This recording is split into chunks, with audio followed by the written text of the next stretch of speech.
Assalamualaikum warahmatullahi wabarakatuh. Nama saya Gian. Kali ini kita akan membahas tugas ulangan harian dari Bu Elvia. Jadi soalnya itu ada sebutkan faktor penyebab terjadinya perdagangan internasional, apa saja tujuan negara melakukan perdagangan internasional. 3. Sebutkan dan jelaskan tujuan kegiatan ekspor yang dilakukan oleh negara. 4. Sebutkan dan jelaskan 5 alat pembayaran dalam transaksi perdagangan internasional. 5. Bagaimana pengaruh perkembangan iptek terhadap perekonomian suatu negara.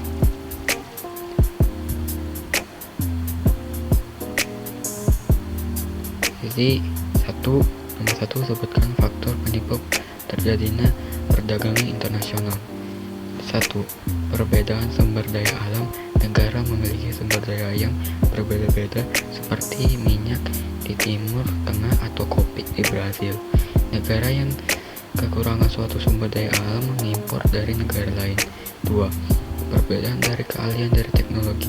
Sebagai setiap negara memiliki keunggulan dalam bidang tertentu, misalnya Jepang unggul dalam teknologi otomotif, sedangkan Indonesia unggul dalam pertanian tropis.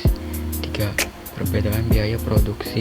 Negara dengan biaya produksi lebih rendah dapat memproduksi barang lebih murah, sehingga menarik negara lain untuk membeli impor. Selanjutnya, 4. Kebutuhan barang yang tidak diproduksi sendiri. Tidak semua barang bisa dibuat oleh sesuatu negara. Misalnya, Indonesia mengimpor pesawat karena tidak memproduksi sendiri. Hubungan kerja. Terus nomor 5, hubungan kerja sama antar negara. Adanya perjanjian atau kerjasama ekonomi antar negara mendorong terjadinya perdagangan bebas atau terbuka. Nomor 6, perbedaan iklim dan cuaca. Iklim mengaruhi hasil pertanian. Negara beriklim tropis bisa menghasilkan pisang dan kelapa, sedangkan negara subtropis bisa menghasilkan gandum dan apel. 7. Keinginan untuk bertukar produksi unggulan. Negara ini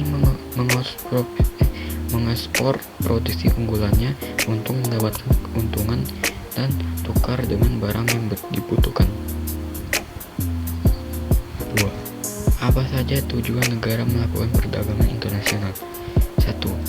Memenuhi kebutuhan dan negara. Tidak semua barang dan jasa dapat diproduksi sendiri suatu negara sehingga perlu diimpor dari negara lain. 2. Mendapatkan devisa. Ekspor barang dan jasa ke luar negeri menghasilkan devisa mata uang asing yang dapat digunakan untuk membiayai pembangunan nasional. 3. Memperluas pasar.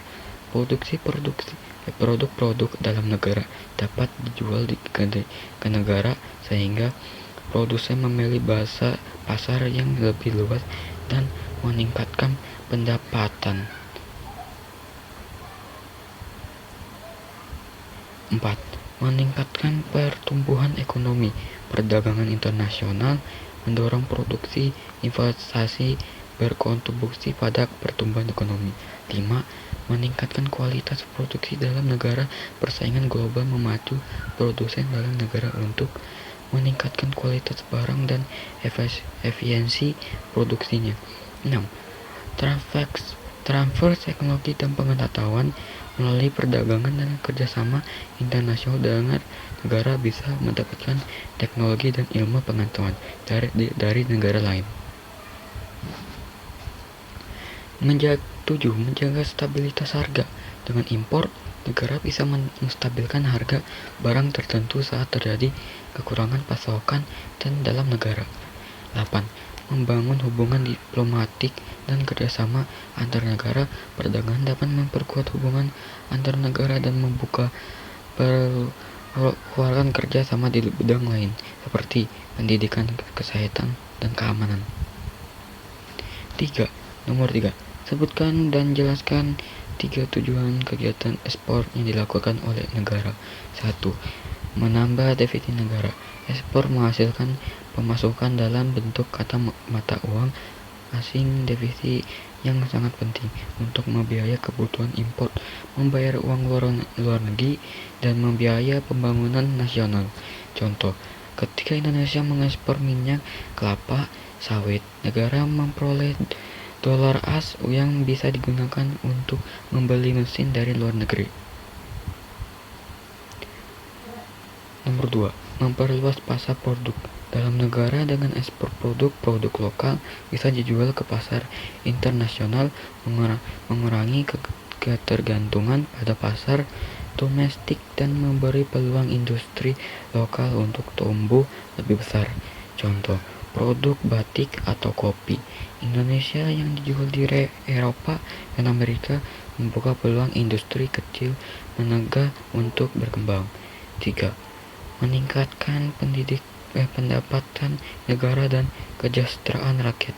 Ekspor meningkatkan produksi yang berarti dan banyak lapangan kerja dan pendapat bagi masyarakat. Ini berdampak pada peningkatan kesejahteraan ekonomi secara menyeluruh.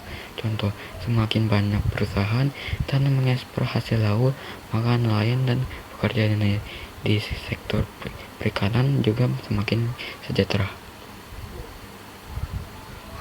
4. Sebutkan dan jelaskan 5 alat pembayaran dan transaksi perdagangan internasional. 1. Wholesale Bill of Exchange Draft, surat pemerintah tertulis dan eksportir kepada importir untuk membayar sejumlah uang tertentu pada waktu tertentu. Fungsi menjamin pembayaran dan menjadi alat bukti transaksi. Contoh, eksportir mengirim barang dan wesel ke importir, lalu importir membayar sesuai perjanjian waktu. Nomor 2. Letter of Credit (LC), surat jaminan dan bank permintaan importir untuk membayar kepada importir setelah syarat-syarat tertentu dipenuhi, misalnya bukti pengiriman barang. Fungsi memberikan kepastian dan keamanan dalam pembayaran bagi kedua pihak. Contoh, bank membayar importir setelah menerima dokumen bukti pengiriman barang.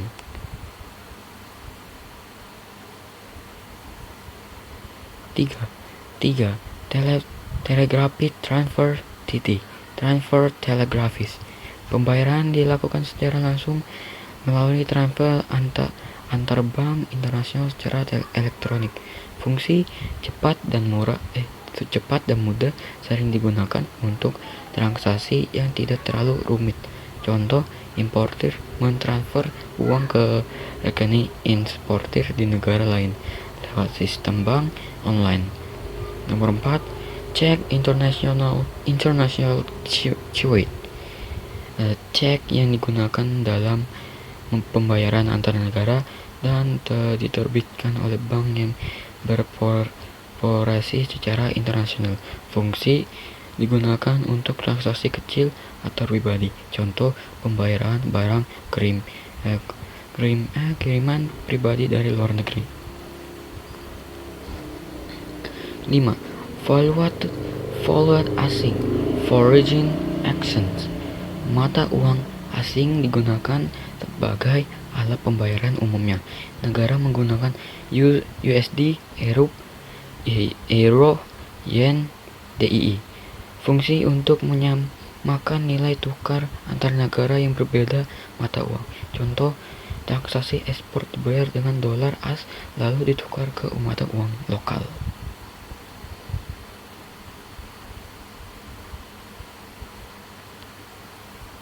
Nomor 5.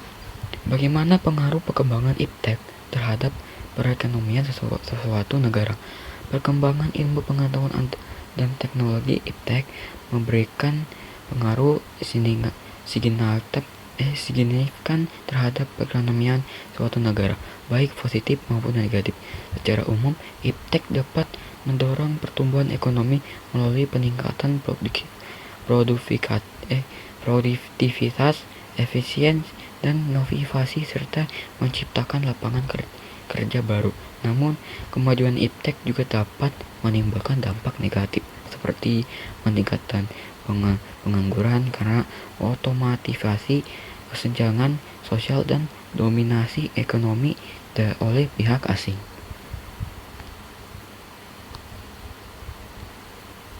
Oke, sekian dari video saya. Assalamualaikum warahmatullahi wabarakatuh. Terima kasih.